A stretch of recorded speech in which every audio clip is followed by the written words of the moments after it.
pense toujours à la phrase du roi Hassan II qui dit « Le Maroc est un arbre dont les racines puisent dans l'eau du fleuve Sénégal et dont les feuilles bruissent à la hauteur du delta, par exemple, du détroit de Gibraltar. » Donc c'est vraiment tout à fait, l'image est tout à fait cela, parce que à travers l'histoire, le Maroc s'étendait du fleuve Sénégal jusqu'à Saragosse, jusqu'aux Espagnes, jusqu'en Andalousie. Donc c'est un royaume tout à fait particulier, qui est très ancien, et qui a une définition géographique tout à fait passionnante, parce que, à la différence de l'Algérie, qui est enclavée dans la Méditerranée, le Maroc, lui, est ouvert complètement sur l'océan Atlantique et sur la vie de relation.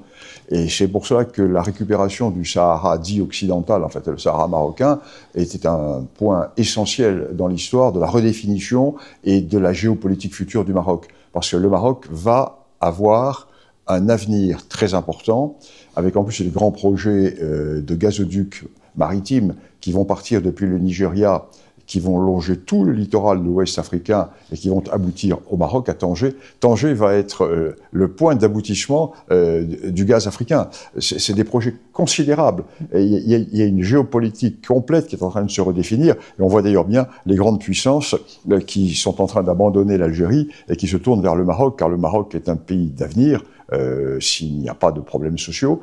C'est un pays d'avenir, alors que d'autres pays vont rentrer véritablement dans des périodes sombres. C'est la monarchie marocaine, parce que les frontières du Maroc ont énormément bougé en fonction de l'histoire. À l'époque des Almohades, le Maroc contrôlait toute l'Afrique du Nord. À l'époque des Saadiens, le Maroc était installé à Tombouctou. Donc il y a eu des frontières, mais il y a une permanence de l'État. Et ceci est tout à fait original dans cette partie de l'Afrique du Nord.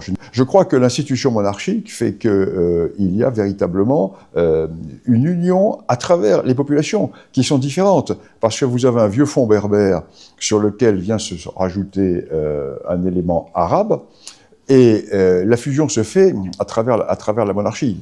Et ceci est tout à fait original. C'est ce qui fait la grande originalité du Maroc. C'est pour ça que le problème berbère ne se pose pas au Maroc comme il se pose en Algérie. Parce que l'Algérie n'est pas un État, le Maroc en est un. Le Maroc a été amputé par la colonisation. Il faut bien voir quels sont les pays qui ont souffert de la colonisation. Ce sont les vieux États. C'est l'Éthiopie et c'est le Maroc. Les vieux États, les vieux empires. Les autres sont des États artificiels créés par la colonisation. Et dans le cas du Maroc, et de l'Afrique du Nord, du Maghreb, pardon, l'Algérie a été créée en dépeçant le Maroc. Et les Espagnols ont créé leur colonie du Sahara en dépeçant le Maroc également. Donc le Maroc a voulu récupérer une partie de son territoire. Il n'a récupéré qu'une petite partie, parce que n'oublions pas que tout l'ouest algérien était marocain. D'ailleurs, c'est ce qui va conduire Sansal en prison, hein, parce qu'il a... comment dirais-je, il a brisé le grand tabou de cette réalité. Moi, j'explique dans mes livres, hein, je montre par des cartes, etc., je montre que toute cette partie ouest de l'Algérie était marocaine. Donc le Maroc a voulu récupérer le Sahara occidental, ce sont ses provinces du sud. Oued ad-Dahab, c'est le Maroc millénaire.